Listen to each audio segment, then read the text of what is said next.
आज रामलला अयोध्या के भव्य मंदिर में विराजेंगे। इस मौके पर दैनिक भास्कर के साथ चलिए राम मंदिर के वर्चुअल टूर पर। यह है नागर शैली में बना श्री राम मंदिर। इसके शिखर की ऊंचाई 161 फीट है। मंदिर 3 मंजिला है। हर मंजिल की ऊंचाई 20 फीट है। जिस चबूतरे पर मुख्य मंदिर बन रहा है उसकी लंबाई 380 फीट और चौड़ाई 250 फीट है। यह मंदिर का परकोटा है। इसमें 6 मंदिर और हैं। गणेश, सूर्य, शिव, भगवती, हनुमान और अन्नपूर्णा। परकोटे से होते हुए मुख्य मंदिर परिसर में प्रवेश के 4 रास्ते हैं। आइए अब मंदिर परिसर में चलते हैं। यह मंदिर का मुख्य द्वार है। आप पूर्व दिशा की ओर से प्रवेश कर रहे हैं। बोलिए जय सिया राम और घंटा बजाइए।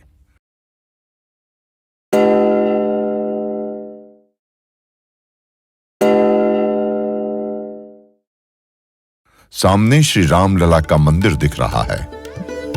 इससे पहले पूरे मंदिर को देख लेते हैं। यह परकोटे का गलियारा है। 732 मीटर लंबा और 4 मीटर चौड़ा। ये रामलला का परिक्रमा पथ भी है। अब मुख्य मंदिर चलते हैं। हम पहुंच चुके हैं सिंह द्वार पर। यहां से सीधा देखिए, आपको गर्भगृह के बाहर की झलक दिख रही होगी। इस मंदिर के सभी स्तंभ और आकृतियां राजस्थान से लाए गुलाबी पत्थर के बने हैं। भगवान का स्मरण करते हुए घंटा बजाइए।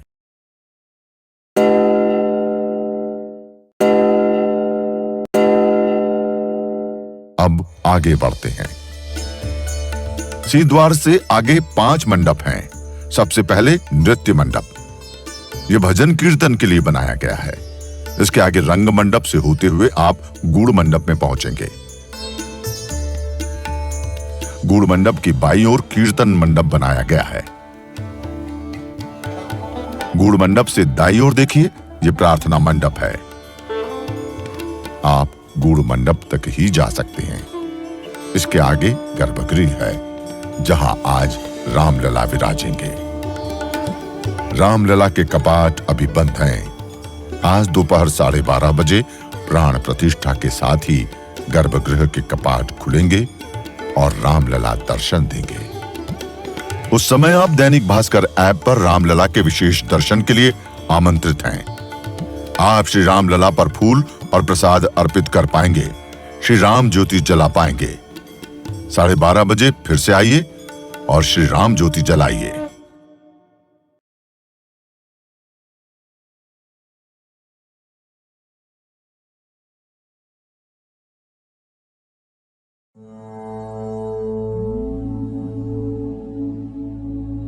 अयोध्या का भव्य राम मंदिर आज सबकी जुबान पर है। लेकिन क्या है अयोध्या की कहानी और इस भव्य राम मंदिर के बनने के पीछे क्या था? 150 सालों से भी ज्यादा लंबा विवाद। दैनिक भास्कर की खास पेशकश राम जन्मभूमि का इतिहास में समझिए राम राज्य से लेकर राम मंदिर तक का पूरा सफर। अथर्ववेद में पहली बार अयोध्या का जिक्र मिलता है। 1862-63 का आर्कियोलॉजिकल सर्वे बताता है कि अयोध्या भगवान बुद्ध के काल में भी संपन्न थी। ब्रिटिश इतिहासकार जॉन की कहते हैं कि प्राचीन काल के 2 सबसे बड़े ट्रेड रूट्स जहां एक दूसरे को काटते थे, वहीं अयोध्या बसी थी। अयोध्या में सूर्यवंश के 123 राजा हुए और पुराणों के मुताबिक राम 64वें राजा थे। इतिहास में आगे बढ़े तो राम के राज के बाद अयोध्या छोटे राजाओं की खींचतान में फंसी रही। कुषाण वंश के कनिष्क ने यहाँ मंदिरों का रिनोवेशन कराया। वहीं गुप्त वंश के स्कंदगुप्त अयोध्या को अपनी राजधानी बनाया। साल 1192 में मोहम्मद गौरी ने दिल्ली का तख्त हासिल किया तो अयोध्या भी इसी के अधीन हो गई। इस साल यहाँ मंदिरों के निर्माण पर रोक भी लग गई। फिर 1526 में शुरू हुए मुगल शासन ने अयोध्या की दिशा ही बदल दी। राम मंदिर को तोड़कर मस्जिद किसने बनाई, इसका कोई ठोस जवाब इतिहास में नहीं मिलता। अयोध्या ए हिस्ट्री किताब में लेखक लाला सीताराम कहते हैं कि 1528 में बाबर के कहने पर उसके सिपहसालार मीर बाकी ने मंदिर तोड़कर मस्जिद बनवाई। हालांकि बाबरनामा से लेकर आईना-ए अकबरी तक ऐसी किसी घटना का जिक्र नहीं मिलता। वहीं 1767 में छपे एक ऑस्ट्रियाई पादरी के यात्रा वृतांत में ये जिक्र मिलता है कि औरंगजेब ने अयोध्या में मंदिर तुड़वाकर मस्जिद बनवाई। मस्जिद बनने के करीब 300 साल बाद पहली बार अयोध्या में हिंदू मुस्लिम झगड़े शुरू होते हैं। 1855 में हनुमानगढ़ी पर मुस्लिम पक्ष ने दावा किया तो 1858 में निहंग सिखों ने बाबरी ढांचे में घुसकर हवन पूजन किया। 1885 में यह झगड़ा पहली बार कोर्ट पहुंचा। निर्मोही अखाड़े के महंत रघुवर दास ने राम चबूतरे पर पूजा करने की इजाजत मांगी, लेकिन ये याचिका खारिज हो गई। हालांकि सुनवाई के दौरान जज इस बात पर सहमत दिखे कि अगर मंदिर तोड़कर मस्जिद बनाई गई है तो गलत है। राम मंदिर के नाम पर राजनीति आजादी के बाद शुरू हुई। 1948 के फैजाबाद उपचुनाव में कांग्रेस ने इसे चुनावी मुद्दा बनाया और चुनाव जीतने के बाद इस मामले को हवा भी दी। 22 दिसंबर 1949 की रात बाबरी ढांचे में रामलला की मूर्ति प्रकट होने के बाद हिंदू संगठनों ने यहां पूजा अर्चना शुरू कर दी। तनाव शांत करने के लिए कोर्ट ने बाबरी ढांचे पर ताला लगवा दिया और मूर्ति की पूजा के लिए एक रिसीवर नियुक्त कर दिया। इसके बाद राम मंदिर की लड़ाई फिर अदालत पहुंची। 1950 से 1961 के बीच राम जन्म स्थान पर हक का दावा करते हुए निर्मोही अखाड़े और सुन्नी वक्फ बोर्ड दोनों कोर्ट गए।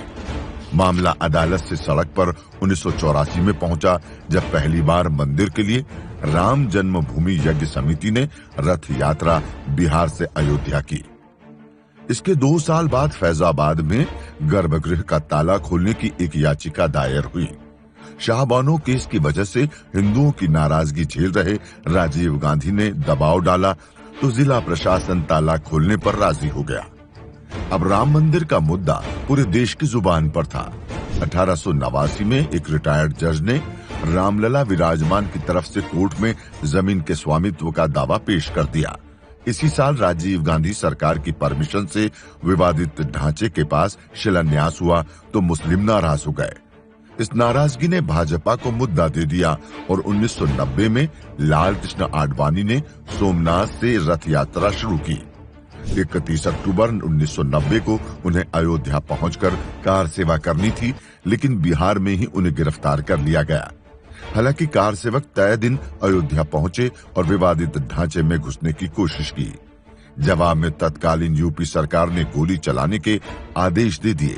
16 कार सेवक मारे गए। 1992 में सरकार और हालात बदले और फिर 6 दिसंबर 1992 को अयोध्या की सूरत ही बदल गई। लाखों कार से